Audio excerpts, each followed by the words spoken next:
సాయంత్రం చల్లని గాలి వీస్తోంది. కాలనీ పార్క్‌లో అంతా సందడిగా ఉంది. పిల్లలు ఆటలాడుకుంటూ కేరింతలు కొడుతున్నారు.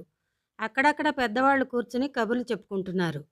వేడి వేడి పల్లీలు, ముంతకింద పప్పు, ఐస్ ఫ్రూట్ అంటూ నలుగురు కుర్రాళ్ళు జనం మధ్య తిరుగుతూ అమ్ముకుంటున్నారు. పార్కులో చివరి బెంచి మీద కూర్చుని మిగతా జనంతో సంబంధం లేనట్టు మాట్లాడుకుంటున్నారు పరంధామయ్య, రాజశేఖరంలు. ఇద్దరూ ప్రభుత్వ ఉద్యోగాలు చేసి పదవీ విరమణ చేసిన వారే.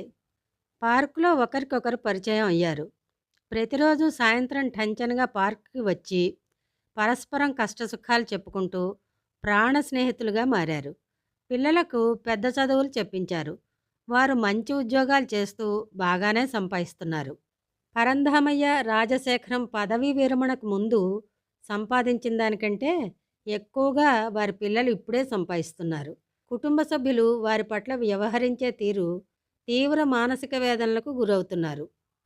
భార్యావియోగంతో అనుభవించే ఒంటరితనం, భార్యల కొంగుచాటున తిరిగే కొడుకులు, వస్తున్న పెన్షన్ మొత్తం ఇంటి కోసం ఖర్చు చేస్తున్నా ఏదో ఊరుకునే కూర్చొని తింటున్నట్టు చేదరింపులు, ఎవరినో అంటున్నట్టు సూటిపోటిగా మాటలనే కోడళ్ళు, భార్యలు అంటున్నది తమ తండ్రినే అని తెలిసినా పట్టించుకోని కొడుకులు, ఇవన్నీ ఆ వృద్ధ స్నేహితుల ఆవేదనాపూరిత కబుర్లు.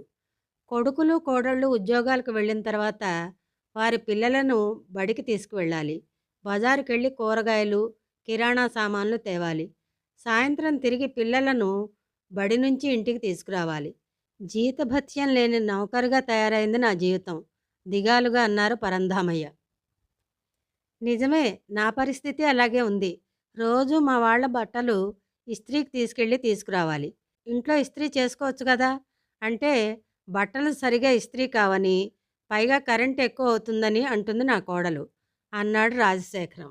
కాలక్షేపం కోసం టీవీ చూద్దామనుకుంటే రిమోట్ దాచుకుని వెళ్తారు. ఆఫీసు నుంచి వచ్చిన తర్వాత వారికి నచ్చిన ఛానల్ పెట్టుకుంటారు. కొడుకులకు ఈ విషయం తెలిసినా పట్టించుకోరు అన్నాడు పరంధామయ్య. ఈ మధ్య మా ఇంట్లో కొత్త సమస్య వచ్చి పడింది అన్నాడు రాజశేఖరం. ఏమిటది ఆశ్చర్యంగా అడిగాడు పరంధామయ్య. ఇంటిని అమ్మేసి తనకు అన్నయ్యకు సమానంగా పంచమంటోంది నా కూతురు. 5 లక్షల కట్నం ఇచ్చి మిగిలిన లాంఛనాలన్నీ కలిపి 10-15 లక్షల వరకు ఖర్చు చేసి ఘనంగా పెళ్లి చేసినా ఇంకా దానికి నా ఇంటి మీద ఆశ చావలేదు విచారంగా అన్నాడు రాజశేఖరం. నా ఇద్దరు కొడుకుల పరిస్థితి కూడా ఇంతే. ఇంటిని అమ్మేసి ఇద్దరికీ సమానంగా వాటాలు పంచాలని ఒకటే పోరు అన్నాడు పరంధామయ్య. అన్నకు చెల్లెలంటే పడదు. దానికి 10 లక్షల వరకు ఖర్చు పెట్టి పెళ్లి ఘనంగా చేశారు గదా! ఇంకా ఇంట్లో వాటా ఎందుకివ్వాలి అంటాడు. అన్నకు చదువు కోసం లక్షలు ఖర్చు పెట్టారు. పెళ్లి చేస్తే కట్నం కింద 25 లక్షల ఆస్తి కలిసొచ్చింది. ఇంకా ఇంట్లో వాటా కక్కుర్తి పడ్డమేనా అంటుంది కూతురు. ఒక తల్లి కడుపున పుట్టినా అన్నా చెల్లెల మధ్య ఆప్యాయతలు ఉండవా అనిపిస్తోంది అన్నాడు రాజశేఖరం. ఈ సమస్యల ఊబిలోంచి మనం బయటపడలేమా అడిగాడు రాజశేఖరం. కాటికి కాళ్ళు చాపుకుని కూర్చున్నాం. మన బతుకులు ఇంతే నిస్పృహతో అన్నాడు పరంధామయ్య. అందుకే నేను ఒక నిర్ణయానికి వచ్చాను అన్నాడు రాజశేఖరం. ఏమిటది? ఇక ముందు మా వాళ్ళకి దూరంగా ఎక్కడికైనా వెళ్ళిపోవాలనుకుంటున్నాను. ఎక్కడికని వెడతావు? బెంగుళూరులో సీనియర్ సిటిజన్ హోమ్ ఒకటి ఉంది. అందులో అందరూ ఉద్యోగాలు చేసి రిటైర్ అయిన వారే. ఒక గదికి అద్దె నెలకు 1000 రూపాయలు, భోజనానికి నెలకు 3000. మనకొచ్చే పెన్షన్లో ఇంకా బోలెడంత మిగులుతుంది. బాగుందే. ఇంకా మంచి వైద్యం, రిక్రియేషన్, మన సొంత వాళ్ళని సైతం మర్చిపోయేలా ఉంటుంది అక్కడి వాతావరణం. అలాగా, మరి ఎప్పుడు బయలుదేరమంటావు ఆతృతగా అడిగాడు రాజశేఖరం. ఏమిటి, నువ్వొక్కడివే బయలుదేరతావా అడిగాడు పరంధామయ్య. మరి ప్రశ్నార్థకంగా ముఖం పెట్టి అడిగాడు రాజశేఖరం. నేను రానక్కర్లేదా విచారవదనంతో అడిగాడు పరంధామయ్య. నువ్వు వస్తావా ఆశ్చర్యంగా అడిగాడు రాజశేఖరం. నువ్వు నా పక్కనుంటే చాలు, ఎక్కడికైనా వస్తాను అన్నాడు పరంధామయ్య. ఆలోచన వచ్చిందే తడవుగా ఆచరణలో పెట్టారు. మర్నాడు నెట్లోకి వెళ్ళి ఆశ్రమం వివరాలు తెలుసుకుని ఆన్లైన్లో తమ పేర్లు నమోదు చేసుకున్నారు. రైల్వే స్టేషన్కి వెళ్ళి 4 రోజుల్లో బెంగుళూరు వెళ్లేందుకు రిజర్వేషన్ చేయించుకున్నారు. ఆ రోజు రానే వచ్చింది.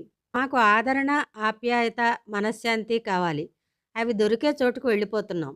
మా కోసం వెతకద్దు అని లెటర్లు రాసిపెట్టి ఇళ్లను వదిలిపెట్టి వెళ్ళిపోయారు. తమ పిల్లలను అల్లారుముద్దుగా పెంచారు. ఉన్నత చదువులు చెప్పించారు. వివాహాలు చేశారు. ఆస్తులు సంపాదించి పెట్టారు. కానీ తల్లిదండ్రులు సంపాదించిన ఆస్తులు పంచుకోవడానికే తప్ప ఆప్యాయతలు పంచడానికి పిల్లలకి తీరిక లేదు. అందుకే జీవిత చరమాంక దశలో ఆప్యాయంగా పలకరించే మనుషుల మధ్య శేష జీవితాన్ని గడపడానికి రక్త సంబంధీకులను సైతం వదిలిపెట్టి దూర ప్రాంతానికి వెళ్ళిపోయారు ఆ వృద్ధ స్నేహితులు. అదండి కథ. జీవితంలోని మలిదశలో పిల్లల ఆదరణ, ఆప్యాయత కొంతైనా దొరకనప్పుడు తల్లిదండ్రులు తీసుకునే నిర్ణయాలు ఇలాగే ఉంటాయేమో మరి. బాగుంది కథ. రేపు మరొక కథతో కలుద్దాం.